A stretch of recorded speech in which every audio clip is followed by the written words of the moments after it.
Salve, salve pessoal, tudo bem com vocês? Vamos resolver exercícios do Sebrasp porque eu realmente acredito numa preparação em que você se defronta com a realidade. A realidade se dá através da resolução de muitos exercícios. Meu nome é Rafael Spieri, sou professor de Direito Administrativo e estou aqui para ajudarmos a resolver questões do Sebrasp, especialmente pensando em provas tais como o do STJ, que vai rolar agora dia 1º de dezembro de 2024, ou mesmo da Justiça Unificada, o concurso da Justiça Eleitoral, né, que o pessoal chamou de concurso unificado da Justiça Eleitoral, muito bem, que vai ser no dia 8 de dezembro, e também da Polícia Civil do Distrito Federal, que vai ser para o ano que vem, mas ainda assim, né, você já está no finalzinho de 2024, você precisa se preparar. Então, vamos fazer algumas questões de Sebrasp bem interessantes sobre a Lei 14.133, bem direto ao ponto. Eu preparei um material aqui que traz alguns slides que são de questões, claro, e outros que são de amparo, que trazem argumentos interessantes que você merece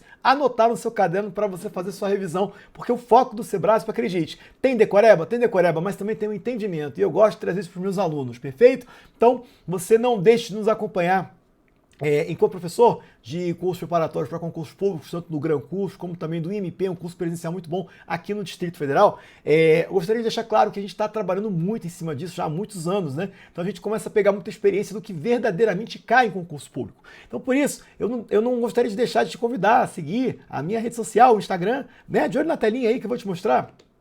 Repare só, me acompanha na rede social, Instagram, Prof. Rafael Spieri.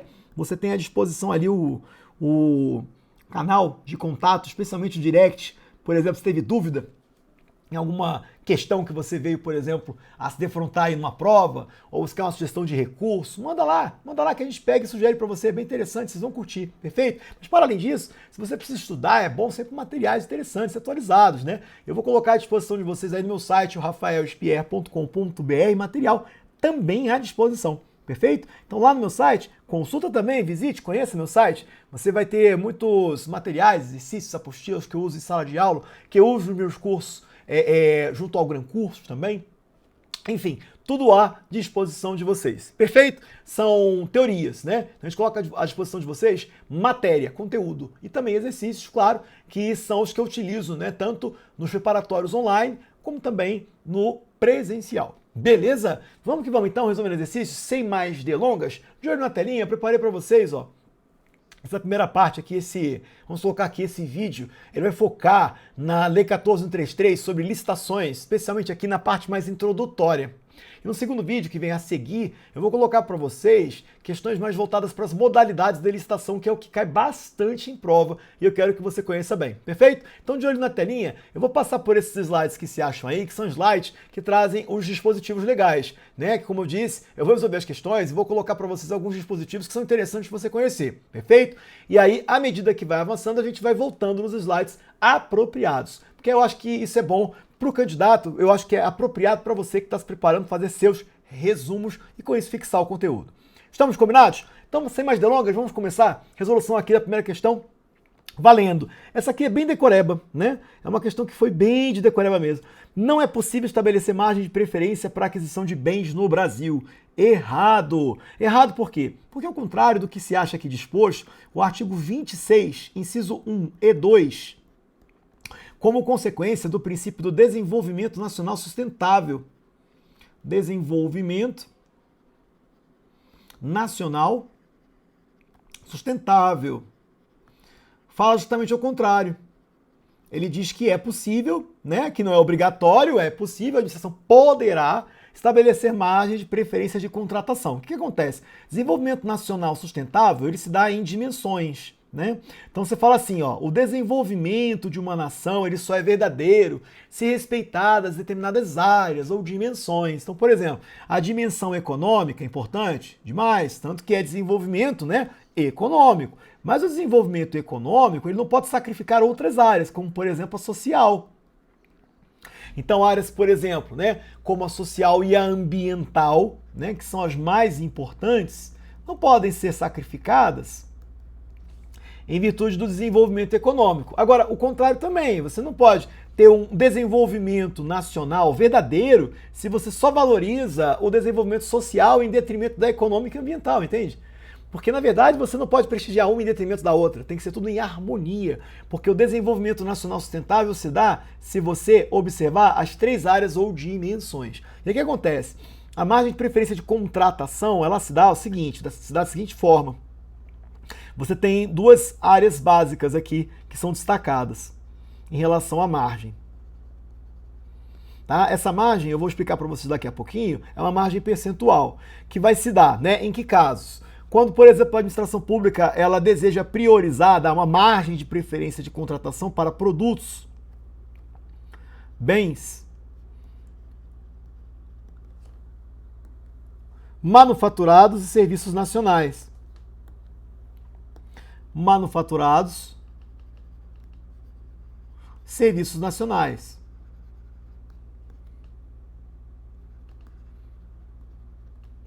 Serviços nacionais. Aí como é que funciona para você já entender? Isso aqui tem a ver com a proteção da indústria e do mercado brasileiro, entende? Então isso aqui é uma consequência do desenvolvimento nacional sustentável em uma dimensão econômica. Então aqui é uma dimensão econômica. Dimensão econômica. Sacou? Muito bem. Aí vamos que vamos. Dimensão econômica. Qual que é a ideia central? Se uma empresa, por exemplo, ela produz bens no país, né? Ela produz bens no país, só que numa licitação ela, por exemplo, não conseguiu vencer em termos de preço uma empresa que não produz bens no país. Essa empresa que não produz bens no país, ela conseguiu preço mais em conta numa licitação. O que a margem de preferência, ela explica? Que se a administração pública adotar a margem de preferência, ainda que o produto da empresa, né, que tenha empenho de produzir o produto no país, ainda que esse produto fique mais caro, se ficar nessa margem de preferência de contratação, a administração compra o produto mais caro. Tudo por quê? Porque em médio e longo prazo se reverte em benefício da própria sociedade brasileira em termos de protecionismo. Porque veja bem, se a empresa produz no país, ela gera emprego, ela gera circulação de mercadoria, circulação de serviços. Ela é uma empresa, por exemplo, que paga tributos, tá? Então ela está investindo na economia brasileira, ela está investindo na economia brasileira. Então ainda que o preço dela fique mais caro, é interessante a administração pública justamente ignorar o preço mais barato lançado por uma empresa, atenção, lançado por uma empresa que não tem produtos produzidos no país. Né? Por quê? Porque essa empresa, por exemplo, que não tem produtos produzidos no país, ela resolveu investir em outros países. Tudo bem, é uma escolha dela. Só que isso pode trazer consequências numa licitação. Então a licitação, nesse caso, é uma ferramenta de desenvolvimento econômico, porque eu estou prestigiando as empresas que investem no país. E note, não é empresa estrangeira e brasileira.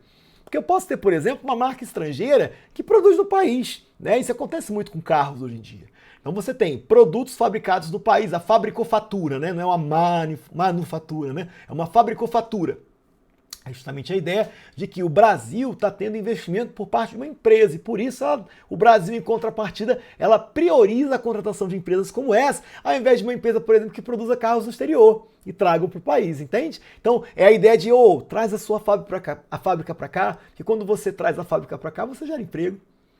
Tá entendendo a ideia da economia? Tá entendendo a ideia de circulação de mercadoria? Porque o empregado consome, o empregado paga tributo, a empresa paga tributo, tá tudo crescendo, né? Economicamente falando, proteção da indústria nacional. E isso é bem legal. É correto afirmar que o percentual aqui será definido por ato do Poder Executivo Federal, tá? Então o percentual será definido por ato do Poder Executivo Federal.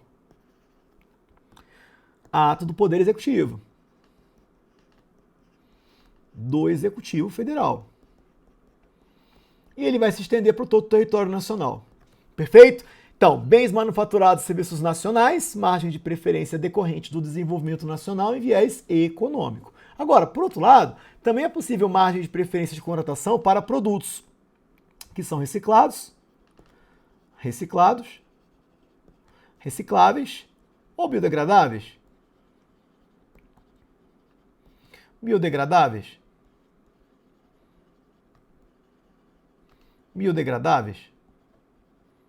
Perfeito? Nesse caso aqui também é possível estabelecer margem de preferência? Veja o que eu estou falando, é possível, porque o Sebrae às vezes cobra assim, será obrigatória a margem de preferência. Errado. O que é pior, às vezes ele argumenta assim, será obrigatória como consequência do princípio do desenvolvimento nacional sustentável. Errado, não é assim. Poderá a administração pública estabelecer margem de preferência de contratação em favor de empresa que trabalha com produto reciclado? Então, na contratação, por exemplo, de uma empresa que é responsável pela conservação predial, limpeza, conservação dos edifícios em que são sediados, por exemplo, autarquias e órgãos, perfeito? Nesses casos, nós temos uma empresa, suponha, que ela tem um preço que ficou mais caro que outra, só que essa empresa cujo preço ficou mais caro, ela trabalha com produtos que são biodegradáveis ou produtos reciclados, recicláveis. E aí a gente observou que em grande quantidade, né, de licitações, propostas de empresas como essa, às vezes ficam mais caras, justamente porque ela tem uma preocupação com o meio ambiente. Então o que a lei falou? Ó, você pode estabelecer uma margem de preferência de contratação para empresas que trabalham com esses produtos, porque ela tem um olhar, né, um olhar sensível, empático, em favor do meio ambiente.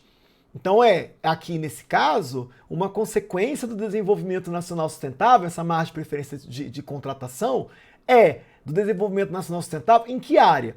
Não é na econômica, é na ambiental. Então traz para a tela, olha aqui, ó. Reciclados, recicláveis, biodegradáveis, é aqui uma aplicação do princípio do desenvolvimento nacional sustentável em uma dimensão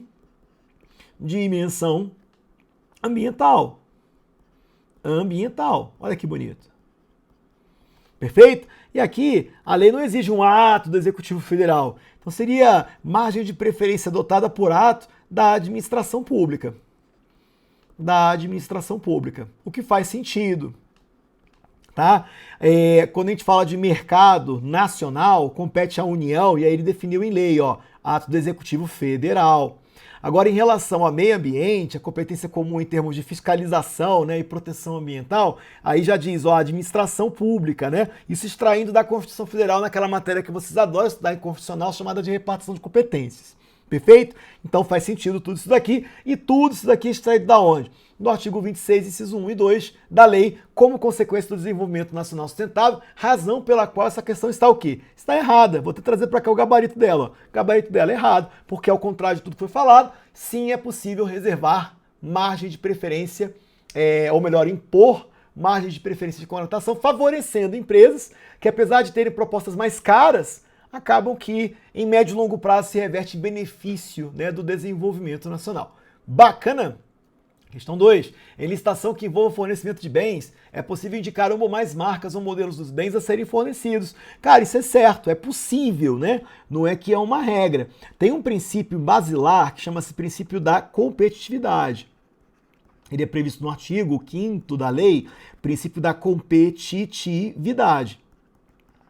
Que a gente pode deduzir lá da leitura do artigo 9º o seguinte, né? O princípio é previsto no artigo 5º. Porém, uma consequência dele, uma aplicação dele está no artigo 9º. A gente pode resumir basicamente dizendo o seguinte, que a administração pública não pode fazer exigências, né? Não pode fazer exigências que comprometam o caráter competitivo do procedimento. Então, veda exigências que comprometam a competição. Porque qual é a ideia central? Um dos objetivos da licitação é justamente a seleção da melhor oferta, né? O que seria a melhor oferta? A oferta apta a propiciar um resultado vantajoso de contratação. Em termos gerais, quanto mais gente entregando propostas, maiores são as chances da gente conseguir encontrar a melhor oferta. Então daí a aplicação do princípio da competitividade. A gente não pode ficar criando exigências que de alguma forma frustrem o caráter competitivo, porque isso em última instância pode comprometer justamente a seleção da oferta mais vantajosa. Então, né, veda exigências que comprometam a competição para impedir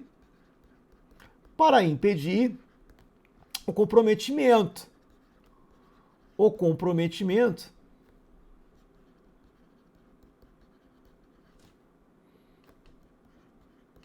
da seleção da melhor oferta. É uma ideia bem sensata, né?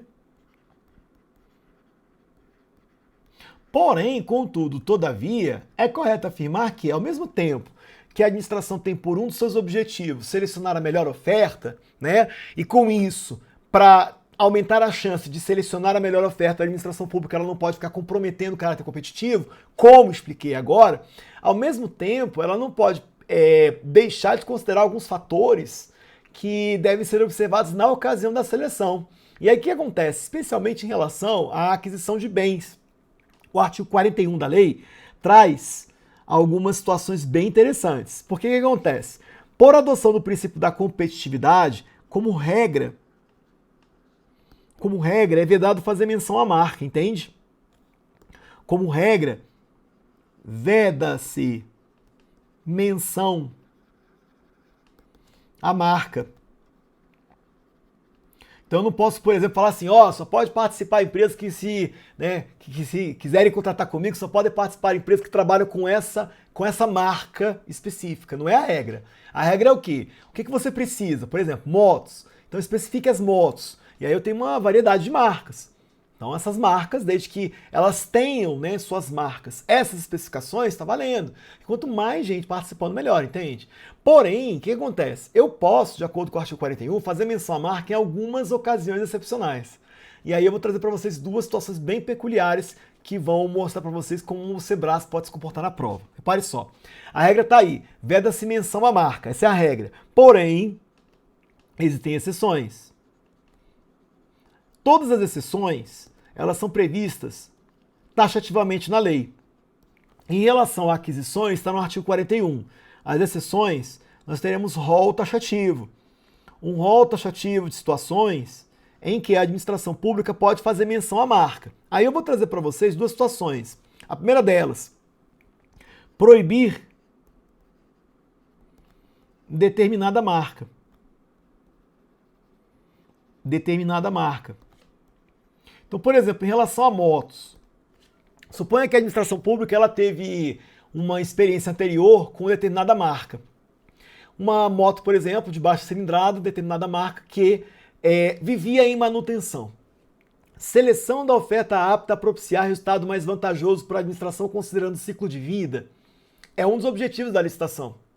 Então, se eu contratei fornecimento de máquinas, nos casos as motos, e elas, por exemplo, viviam em manutenção, dava muito trabalho com manutenção, eu posso vir a ter, por exemplo, a possibilidade de uma nova licitação falar assim, não, essa marca eu não quero. Desde que eu tenha feito um processo administrativo para apurar de fato, né, que a culpa é da marca, né, em razão de certas características do produto que vivia sob manutenção, aquela marca não é interessante, assegurada a ampla defesa para o fabricante, fornecedor da marca. Cara, eu posso numa futura licitação falar, ó, essa licitação aqui eu quero motos, mas eu não quero motos dessa marca. Por quê? Porque existe um processo com ampla defesa em que ficou constatado que essa marca deu mais trabalho do que benefício e satisfação aos interesses públicos, entende? Em razão disso, eu coloco proibição. Então, proibir determinada marca é uma possibilidade que é trazida no artigo 41 da Lei 14.133, que é uma ressalva interessante a essa regra, tá? E que não afronta a competitividade porque existe um argumento, uma explicativa, uma justificativa. E é muito por aí que as licitações são conduzidas, né? Se houver permissivo legal e uma justificativa plausível, não há problema então você fazer menção à marca. Por isso a questão está certa. É possível indicar uma ou mais marcas ou modelos dos bens a serem fornecidos. Veja que esse exemplo aqui que eu dei nem é o da questão. O da questão seria outro. Por exemplo, eu posso pegar e indicar determinadas marcas para garantir padrão. Para garantir padrão. Que muitas das vezes é necessário para rodar um sistema.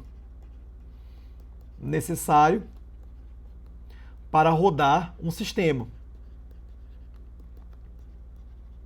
Então, por exemplo, imagine computadores, né, equipamentos de informática. Se eu quero, por exemplo, fazer aquisição de computadores, eu já venho utilizando de uma certa marca. E é até interessante botar aqui nesse outro slide aqui, né? Eu venho utilizando já de uma certa marca e o sistema roda bem, ele é bastante eficiente, produtivo, alcança o resultado desejado. Entenda bem, se a administração pública ela já está com o sistema instalado e aquela marca trouxe bons resultados, e ela entende que se eu adquirir outra marca, às vezes até uma marca tão boa quanto, mas pode comprometer rodar o sistema, a administração, desde que haja uma justificativa técnica, ela pode pegar e alegar, ó, nessa licitação aqui eu quero marcas, por exemplo, de computadores, eu quero Dell e eu quero, sei lá, por exemplo, uma outra marca qualquer de computadores, Positivo, por exemplo, são duas marcas que rodam esse sistema, pronto. Então, eu admito essas marcas, outras não. Por quê? Porque os computadores que já estão aqui comprados e rodam o sistema são dessas marcas e está tudo certo. Tudo opera tranquilamente com esses equipamentos. Com outros, eu já não tenho certeza.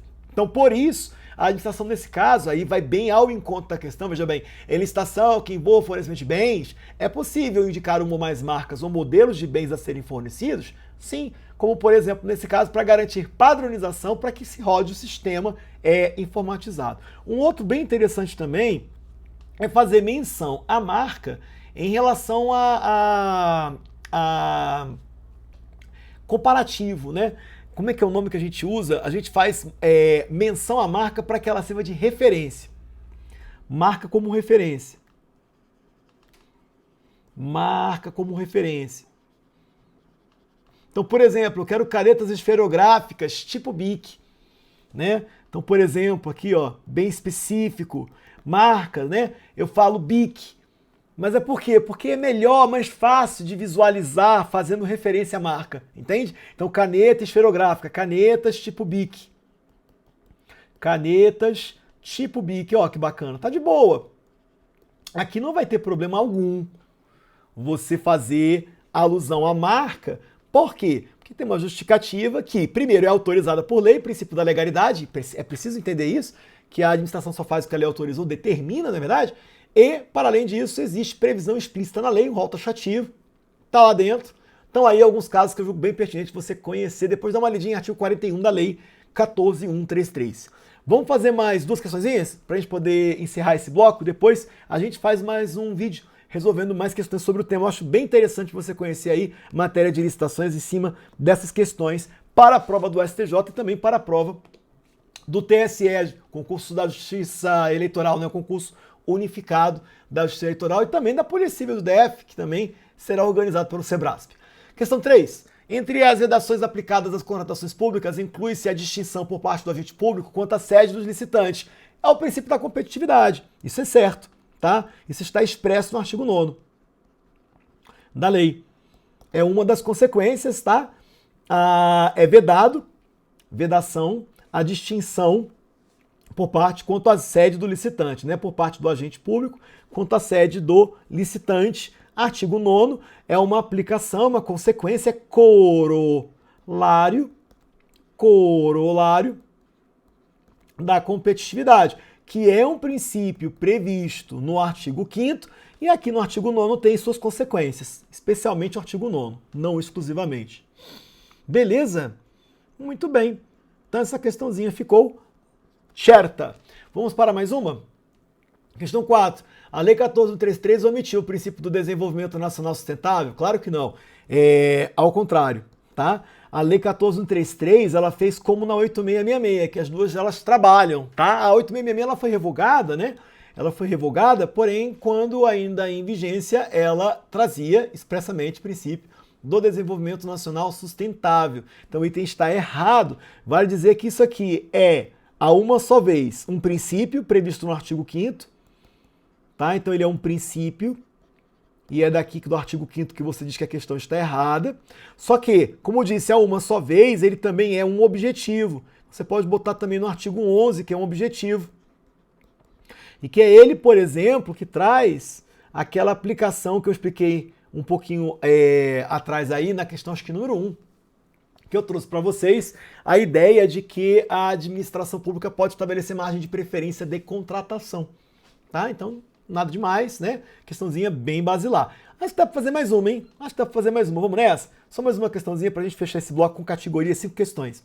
A lei número 14.133/2021 é aplicável a empresas públicas e suas subsidiárias. Acompanha melhor assim, ó. A lei 14.133 é aplicável a empresas públicas e suas subsidiárias. Isso é errado. Mas, Rafael, é errado por quê? Eu vou te falar. É porque a própria lei, no artigo 1º, parágrafo 1º, diz que ela não se aplica às empresas públicas e economias mistas, exceto no tocante ao artigo 178. Então, ressalvado o artigo 178, que é um dispositivo que fala dos crimes de licitações e contratos administrativos, tá? Então, ressalvado o artigo 178, os demais não se aplicam, ao contrário do que está aqui, né? Não se aplicam. Os demais não se aplicam às empresas públicas, sociedades de economia mista e suas subsidiárias. Mas por quê, tio? Porque as empresas públicas e sociedades de economia mista vão se submeter à Lei 13.303 de 2016, que é a lei das empresas públicas, sociedades de economia mista e subsidiárias, entendeu? Então essa lei é a lei das estatais. A gente não vai aplicar a Lei 14.133. Acaba então que essa lei, a 14.133, ela vai ser aplicada aos órgãos, tais como, por exemplo, os que a gente está aqui mirando, os concursos aqui mais próximos de nós, né? Então, por exemplo, concurso da Justiça Eleitoral, mas também do STJ e também da Polícia Civil do Distrito Federal. Porém, você não pode ignorar também autarquias e também fundações públicas. Então, você tem, por exemplo, concursos públicos como de agências reguladoras. Agências reguladoras, é certo, é prato cheio para o examinador, Lei 14.133, então você tem que estudar. Fundações públicas, também importante pra caramba. Aqui no Distrito Federal, onde eu estou gravando atualmente, nós temos a UNB, uma Fundação Pública Federal. Mas recentemente, por exemplo, você teve concurso, que foi o CNU, Concurso Nacional Unificado, que abriu, por exemplo, vagas para a FUNAI, que é uma outra fundação pública. Todas elas vão se submeter à Lei 14.133, então não ignore, é uma lei muito importante. Perfeito? Vamos fazer o seguinte, vamos fazer uma pausa e aí no outro vídeo eu volto com mais questões, porque a gente precisa resolver mais. Perfeito? Valeu!